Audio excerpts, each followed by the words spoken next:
Okay, so be honest. How many times have you bought something at like 1 a.m. because you saw it on TikTok, it showed up 2 weeks later, and you literally forgot you even ordered it?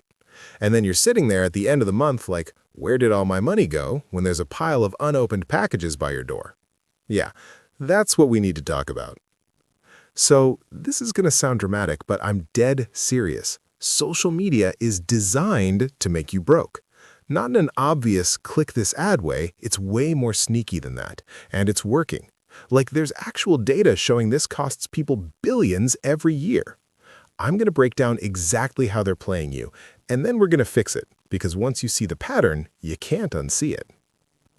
All right, so my friend Sarah, and I'm not making this up, she showed me her credit card statement last month, and we literally just sat there in silence for a minute. Here's what happened. She'd been on Instagram one Saturday, right? Just scrolling, not even shopping. She sees this girl she went to high school with posting brunch. It's one of those trendy spots with the pink walls and the fancy drinks. Looks amazing. Then she scrolls and sees someone else on a trip to Greece. White buildings, blue water, living my best life caption. You know the vibe. Next post, some influencer she doesn't even really follow doing a try-on haul. These jeans fit perfect. Link in bio. Sale ends tonight. And Sarah told me, she's like, I wasn't even planning to buy anything. But something shifted. She was just sitting in her apartment in joggers eating leftovers, and suddenly her whole life felt wrong. Like everyone else figured something out that she's missing. So she clicks the link. The jeans are like $90, but there's this timer counting down, and it says only 4 left in your size. Her heart actually starts racing a little bit. She adds them to cart. Oh, but there's a free shipping minimum, so she grabs a shirt too. Checkout takes literally 20 seconds. Apple Pay? Done. 2 weeks later, the stuff shows up. She tries it on once. Jeans don't really fit how she thought. The shirts, whatever. Both go in the closet with tags still on. And here's the crazy part. This happened 6 times that month. Different apps, different stuff. A skincare thing from TikTok, a kitchen gadget, some wellness supplements an influencer recommended. She spent almost $600 on stuff she used maybe twice. But the whole time she's like, I'm not a big spender. I'm being careful with money. And that's the problem, right? It doesn't feel like spending when it's happening. So what's going on in your brain when this happens? There's actually 3 things working together, and they're all kind of messed up. First thing, you're basically comparing your behind the scenes to everyone else's highlight reel, and your brain can't tell the difference. Like before phones, you'd compare yourself to maybe your coworkers, your friends, people you actually knew, maybe 50 people tops. Now you're comparing yourself to literally hundreds of people's best moments, weddings, promotions, vacations, new apartments, just the wins. None of the regular boring stuff were the struggles. And logically, you know this. You know people only post the good stuff. But when you're scrolling, your brain doesn't care about logic. It just registers, everyone's winning except me. I'm falling behind. There's research showing that like half of people think others post specifically to look richer than they actually are.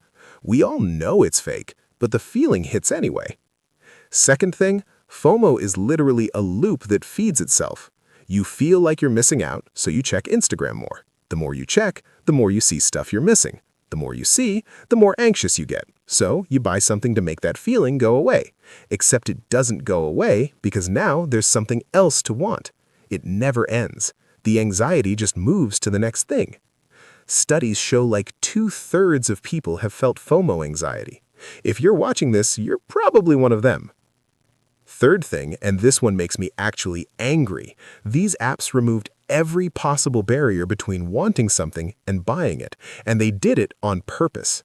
You used to have to get in your car, drive somewhere, walk around a store, find the thing, wait in line, physically hand someone money. Every one of those steps was a chance for your brain to be like, wait, do I actually need this?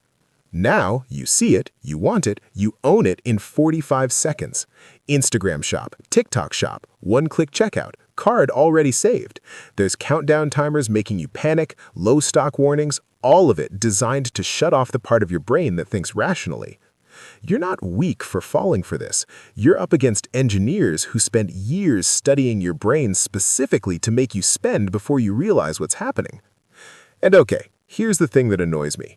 everyone's advice is always just have more discipline or stop comparing yourself to people. That's useless. That's like telling someone to just stop being hungry. Your brain is literally wired to care about what other people have and to want instant gratification. You can't just decide your way out of that, especially when you're fighting billion-dollar companies whose whole business model is making you feel inadequate. You need actual systems, things that work with how your brain actually operates. So here's what actually helps. First, the 48-hour rule.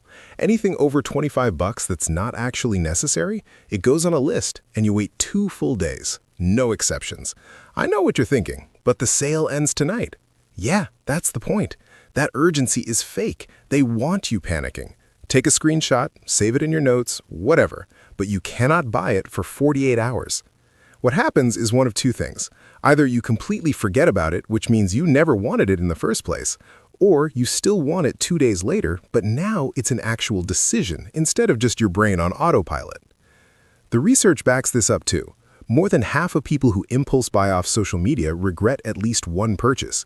This rule stops most of those regrets before they cost you anything. Second, start seeing the price tags they're hiding. When you see someone's expensive dinner, their new car, their designer whatever, imagine the actual price floating above it. That aesthetic brunch? $70 for 2 people. That bag? Probably $800. That vacation they're posting from? $3,000 minimum, probably on a credit card. Nobody posts their credit card statements. Nobody posts the anxiety.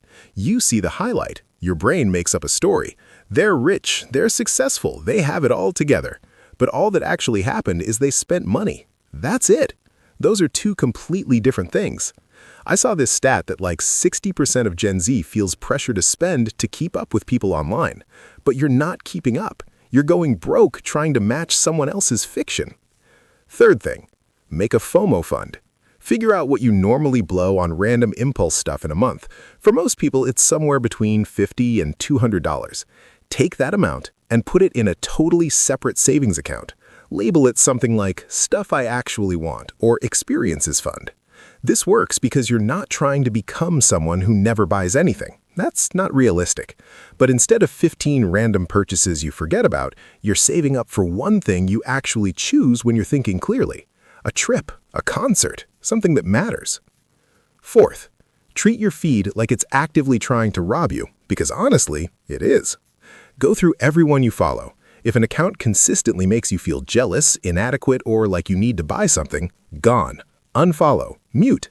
I don't care if it's your friend from college. I don't care if they're motivational.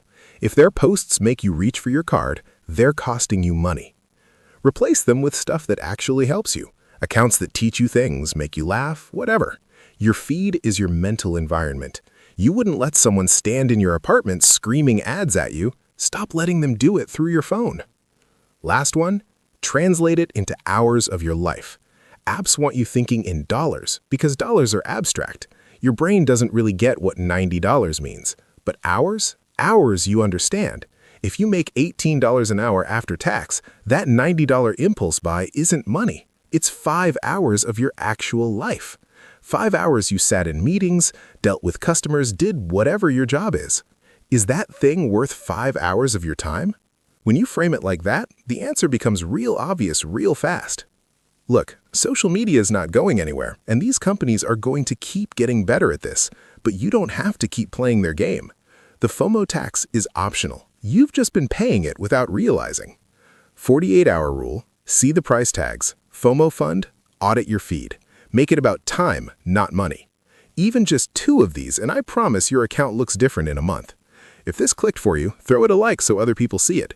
And if you want to know why you keep sabotaging yourself even when you know better, watch the procrastination video next. Same psychology, different trap. Your money, your call. Stop giving it away.